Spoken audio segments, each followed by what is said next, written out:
त्रेतायुग की कथा सुनाऊं रे, सुन जो मेरे नाम जन्म को दशरथ के राम अवतारे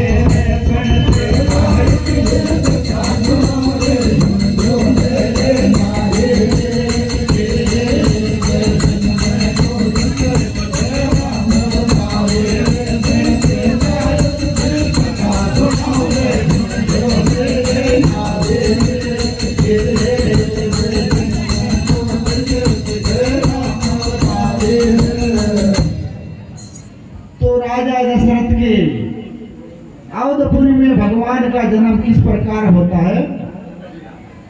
हाँ रे पुत्र के काजे ये गिरे राजा में तुझे चगी मैंने पुत्र का राजा के चगी मैंने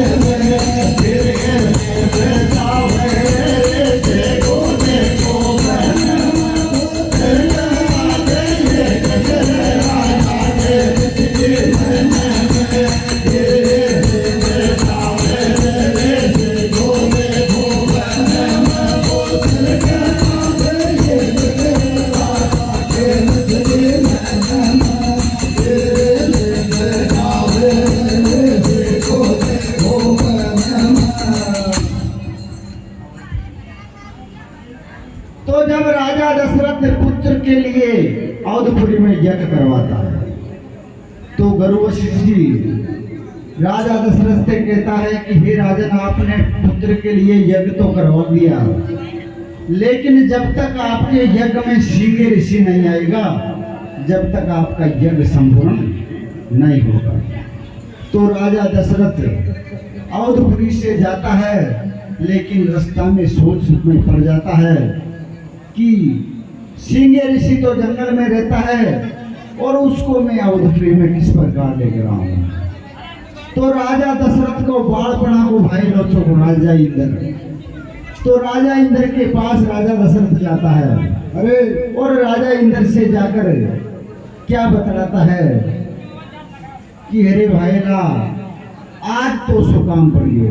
तो काय के रे राजा दशरथ राजा इंद्र सो हाँ रे बायला मारो रे काम बना दे, गुण को भूलू तेरो रे। हाँ बायला मारो काम बना दे, गुण को भूलू तेरो रे।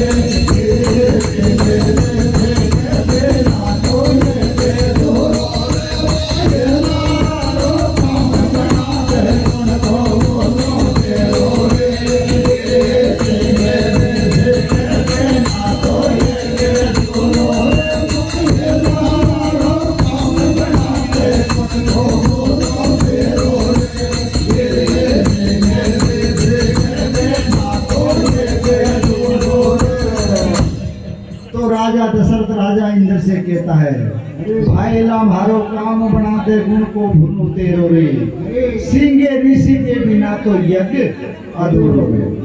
तो जब इतनी बात राजा दशरथ राजा इंद्र से कहता है, तो राजा इंद्र राजा दशरथ से कहता है कि हे भाईला, तू काटता ही सोच फिकर मत कर, थारी अवधपुरी में तू यज्ञ की तैयारी कर और सींगे ऋषि बुलाएगा तुम्हारी जिम्मेदारी।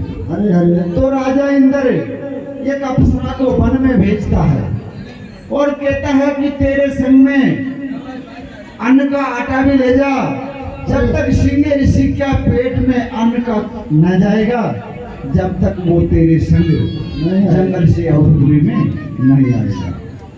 तो अप्सरा किस प्रकार जंगल में जाती है और आगे क्या बात बनती है? हाँ रे इंद्र ने भेजे सुंदर नारी, विकट बनी में जावे रे।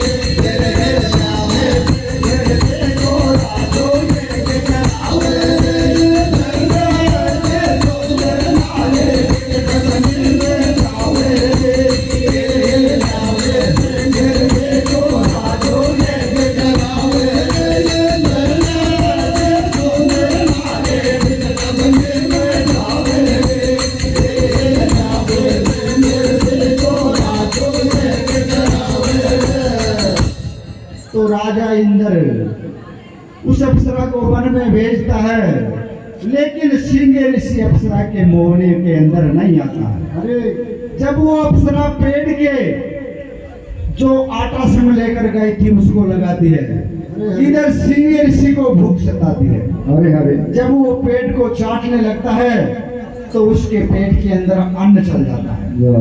सिंह ऋषि का कामदेव जागृत हो जाता है, अरे अरे अप्सरा के पीछे पीछे जंगल से आता है, तो वो अप्सरा सिंह ऋषि को अवधपुरी में ले आती है।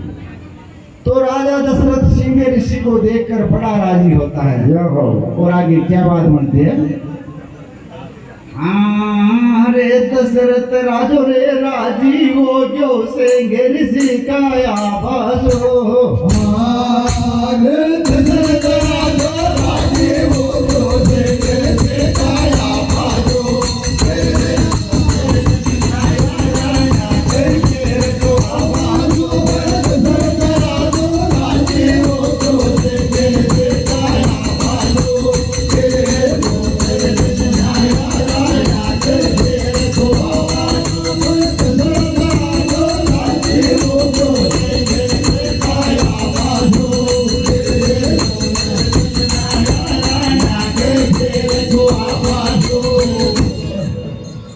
तो जब दशरथ राजा सिंह ऋषि के आने से बड़ा राजी होता है। अरे जब सिंह ऋषि राजा दशरथ का अवधपुरी में यज्ञ संपूर्ण करवाता है, अरे अरे तो राजा दशरथ से कहता है कि भाई राजन, ये 4 दूंगा खीर का और ये थाली राणे को। तो राजा दशरथ कहता है कि भाई हमारे तो राणे तो 3 ही थे और अब ये 4 दूंगा। तो राणा राजा दशरथ के 3 थी, लेकिन 4 पुत्रों का जन्म हो जाता है, राम लक्ष्मण भरत और शत्रुघ्न। तो इधर जब यज्ञ संपूर्ण हो जाता है तो अवधपुरी में धीरे धीरे सारी प्रजा इकट्ठी होती है और किस प्रकार को सी मनाती है। हाँ रे दशरथ के गिरज नम लियो जिन में आयो राम उतारी रे। हाँ दशरथ के जन्म लियो जिन में आयो राम उतारी रे।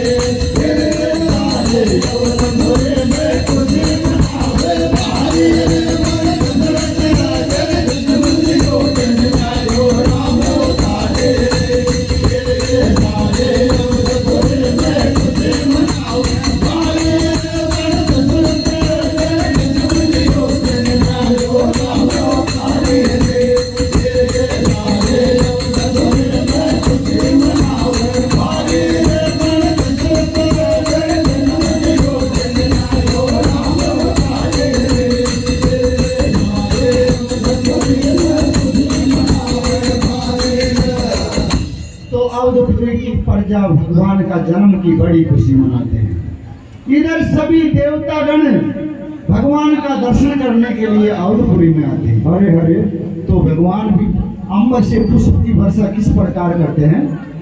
हाँ रे सारा तो अवर देवता यह मेरे सू फूल उड़ावे रे। हाँ रे सारा अवर देवता यह मेरे सू फूल उड़ावे रे।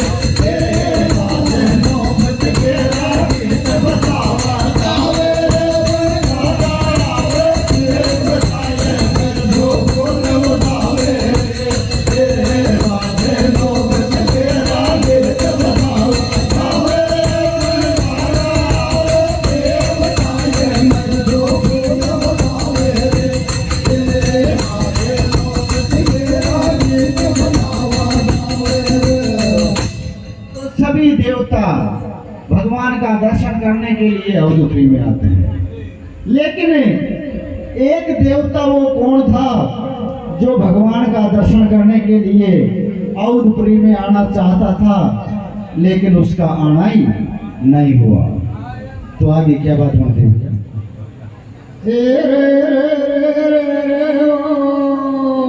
कैसे कैसे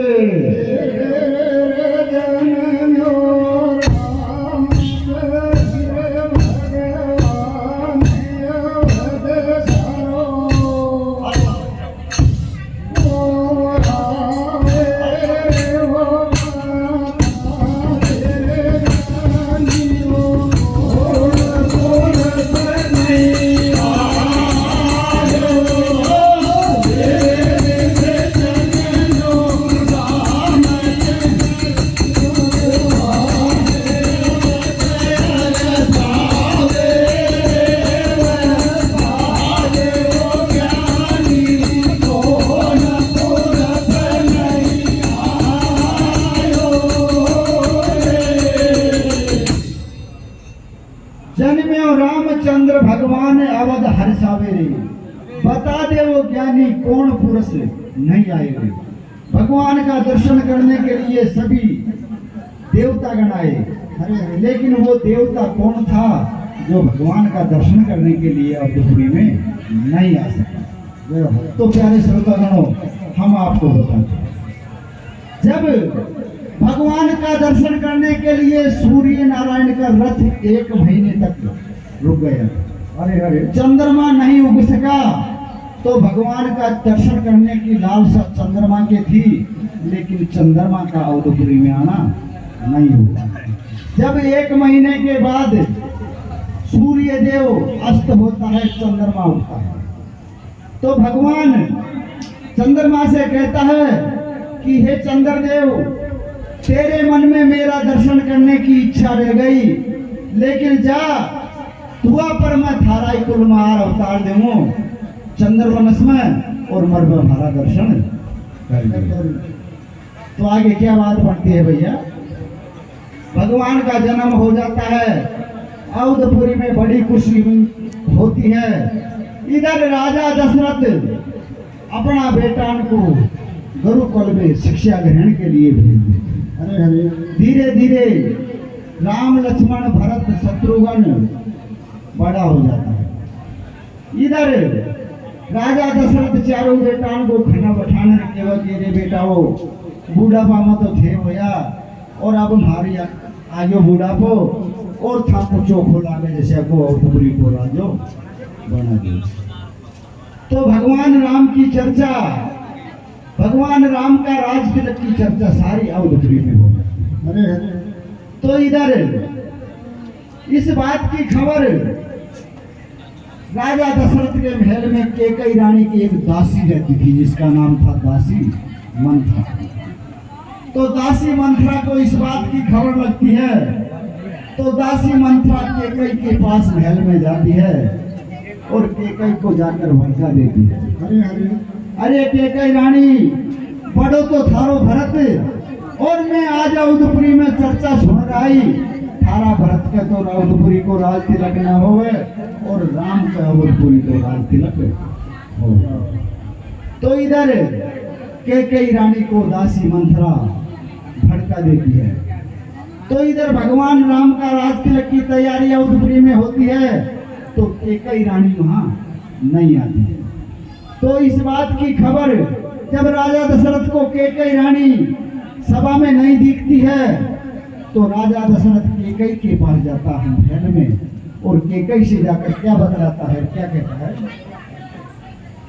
हाँ रे काई दुख पड़ गयो यल बेली पे तारी थारो दुखेड़ो, हाँ रे काई दुख पड़ गयो यल बेली पे तारे थारो दुखेड़ो, तेरे मोको कर जो ताके थारो मोकेड़ो, मैं काई दुख पड़ गयो यल बेली पे तारे थारो दुखेड़ो, तेरे मोको कर जो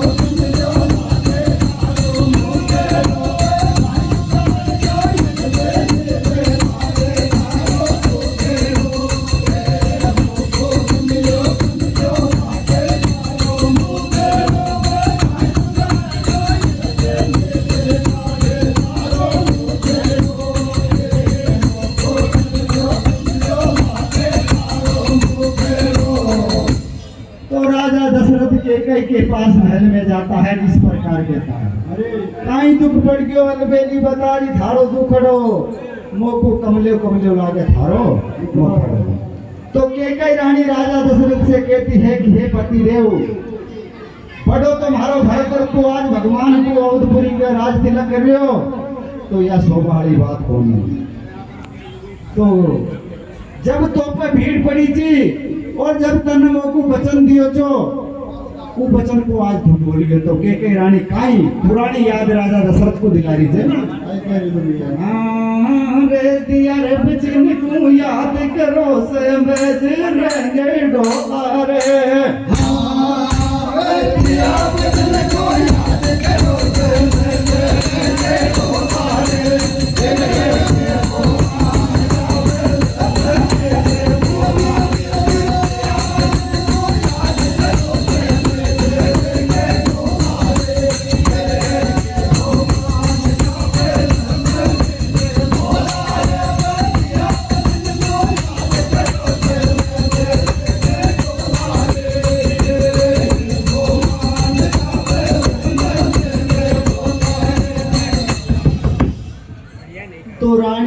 कई राजा दशरथ से कहती है कि हे पति देव को दिया वचन को तू याद कर, अरे और जब करने मौसू गाय की हो तो राजा दशरथ के कई से कहता है कि हे के कई थारो भरती ही अवधपुरी को राज कर।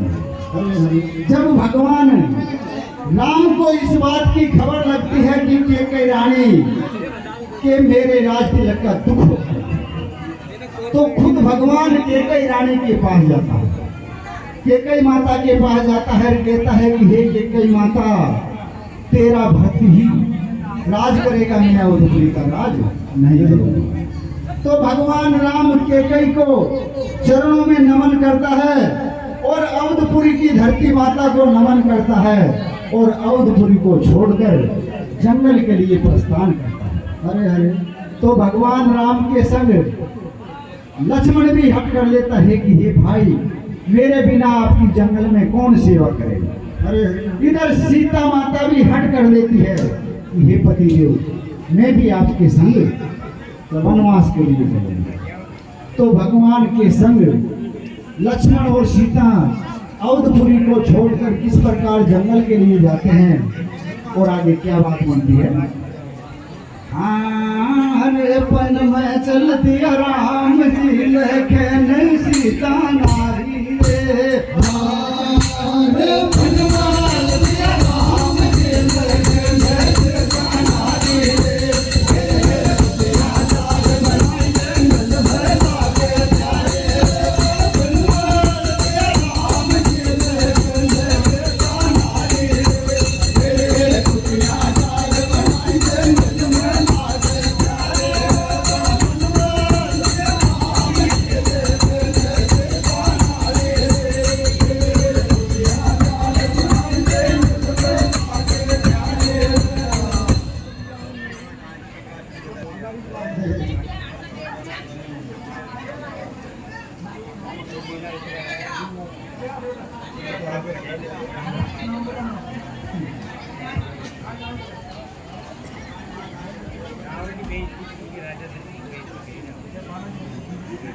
बालाजी डीजे साउंड की तरफ से भगवान की जन्म कथा पर 50 रुपए भेंट होते हैं उनको बार-बार धन्यवाद।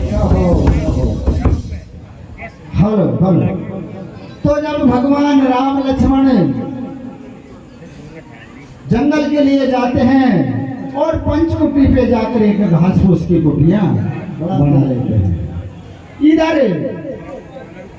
रावण की लंका में रावण की बहन थी शूर्पणखा। अरे अरे तो शूर्पणखा का पति का नाम था जिव्यासुर।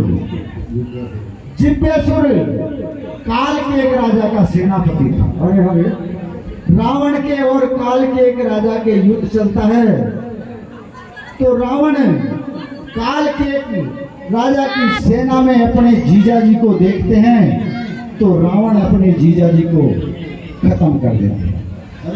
इधर शूर्पणखा विधवा हो जाती है, लेकिन शूर्पणखा अपना भाई दशकंदर सुन तो काई न कह सकी कि रावण का भक्त तो धरती हिला खाओ, लेकिन